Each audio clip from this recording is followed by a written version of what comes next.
안녕하세요. 서울 부동산 가격 왜 계속 오를 수밖에 없을까? 서울에 드디어 3.3제곱미터당 2억 원짜리 아파트가 등장했죠. 근데 설마 했는데 이게 굳어진 것 같습니다. 그걸 누가 살까요? 싶겠지만 문제는 사고 있다는 겁니다. 왜 이렇게까지 올랐을까요? 그리고 이 흐름이 앞으로도 계속 될 수밖에 없는 이유가 뭘까요? 지금부터 서울 부동산 시장의 핵심 흐름을 정리해 드리겠습니다. 이 영상 하나로 시장을 보는 기준이 완전히 달라질 겁니다. 현재 서울 아파트 시장은 공급이 절대적으로 부족한 상황입니다. 여기에 전세 물건도 귀해서 매매도 전세도 동시에 오르고 있죠. 특히 토지거래 허가구역을 해제했다가 다시 확대 재지정하는 등 정책 변화는 있었지만 이런 규제가 근본적인 가격 안정을 통제하지는 못했습니다. 거래량은 줄었는데도 신고가가 계속 나오고 있는 이유는 바로 여기에 있습니다. 그리고 이제 금리 문제까지 겹쳐지고 있습니다. 5월 기점으로 금리 인하 가능성이 커지고 있죠. 공급은 막혀 있고 금리는 내려가는 구조인데 이런 상황에서 집값이 내릴 수 있을까요? 오히려 아파트 시장으로 돈이 더 몰릴 가능성이 큽니다. 즉 실수요자들이 내 집 마련에 나설 가능성이 점점 더 커지고 있다라는 그런 뜻입니다. 아니 그래도 집값은 언제든지 빠질 수 있잖아요. 이렇게 이제 질문하실 수 있죠. 맞습니다. 1, 2년 사이에 조정이 올 가능성도 있습니다. 하지만 부동산은 단기 흐름으로 판단할 시장은 아닙니다. 최소 10년 단위로 통화량과 함께 금리나 환율, 공급, 인구, 구조 등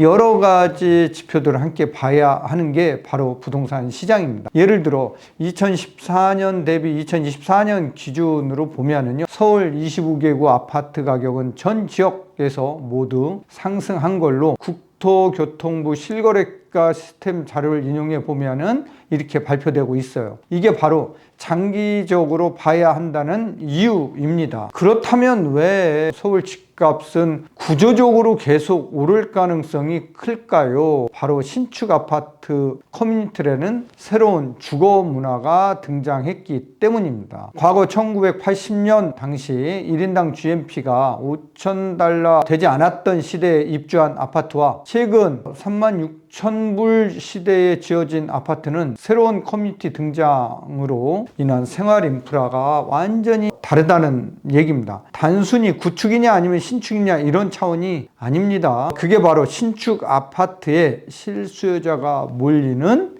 이유입니다. 여기서 한 가지 오해도 정리를 좀 한번 해볼 필요가 있을 것 같아요. 요즘 집값 떨어졌대요. 이 말 서울에선 해당되지 않는 얘기인 것 같습니다. 서울 수도권 일부 지역과 지방은 지금 완전히 다른 시장입니다. 서울과 수도권 일부 지역은 공급이 적고 수요가 많아서 가격은 오르고 있지만 지방은 아직도 미분양 물량이 쌓이면서 가격은 좀처럼 회복하지 못하고 오히려 하락하고 있습니다. 그래서 전국 평균 집값이라는 개념은 이제는 무의미해요. 서울 수도권 일부 지역과 지방은 완전히 분리돼 두 개의 시장으로 봐야 한다는 뜻입니다. 그만큼 서울 집값 구조는 더 단단해졌다라는 그런 의미이기도 합니다. 그럼 왜 서울 그 중에서도 특정 지역으로만 가격이 상승하는 걸까요? 이건 이유가 분명히 있는 거죠. 부동산은 대체 불가능한 입지가 가격을 끌어올리는, 즉 부동성의 성질을 가지고 있습니다. 공공인프라, 교육환경, 자연환경 등 다른 지역이 쉽게 대체할 수 없으면 그 지역의 집값은 계속 올라가기 때문입니다. 강남 신축, 반포 한강뷰, 대치 학군지, 자 이런 곳들이 가진 프리미엄은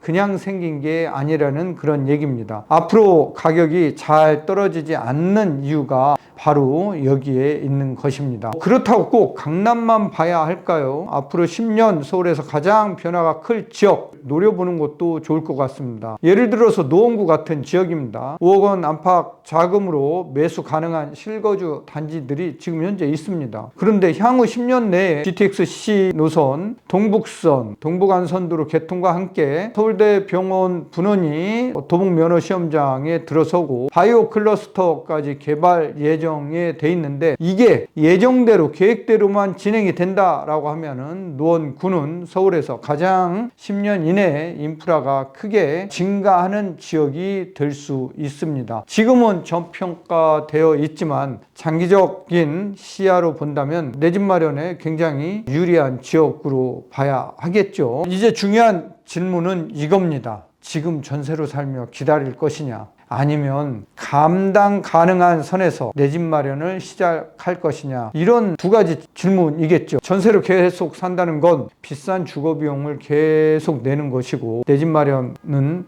자산관리이자 은퇴 준비의 시작이기도 합니다. 무주택자라면 단기 시세에 흔들릴 게 아니라 장기적인 관점에서 자신의 자산 전략을 설계해야 될 것 같아요. 부동산 시장 구조를 이해하고 어디를 어떻게 바라봐야 할지 감을 잡고 싶다면 월간 고부자 매거진을 꼭 참고해 보시기 바랍니다. 시장 흐름을 읽는 기준이 완전히 달라질 겁니다. 월간 고부자 매거진은 실수요자의 결정을 돕기 위해 만들어졌습니다. 좋은 부동산을 찾기 위한 저만의 강의 제공으로 라이브와 로카본을 통해 유망 지역 정책 흐름 등을 실제 사례 중심으로 분석해 드리고 있습니다. 또한 매주 바뀌는 시장 흐름과 함께 금리, 대출 변화, 주제 리스크 등 저희 실시간 판단과 솔루션을 가장 빠르게 정리해서 보여드리고 있습니다. 게다가 마지막 결정 전 확신을 주는 맞춤형 Q&A로 이 상황에서 어떤 선택이 맞나요에 직접 제가 답변해 드리고 있습니다. 고정 댓글에 미리 보기 콘텐츠가 있습니다. 먼저 확인해 보시기 바랍니다. 감사합니다.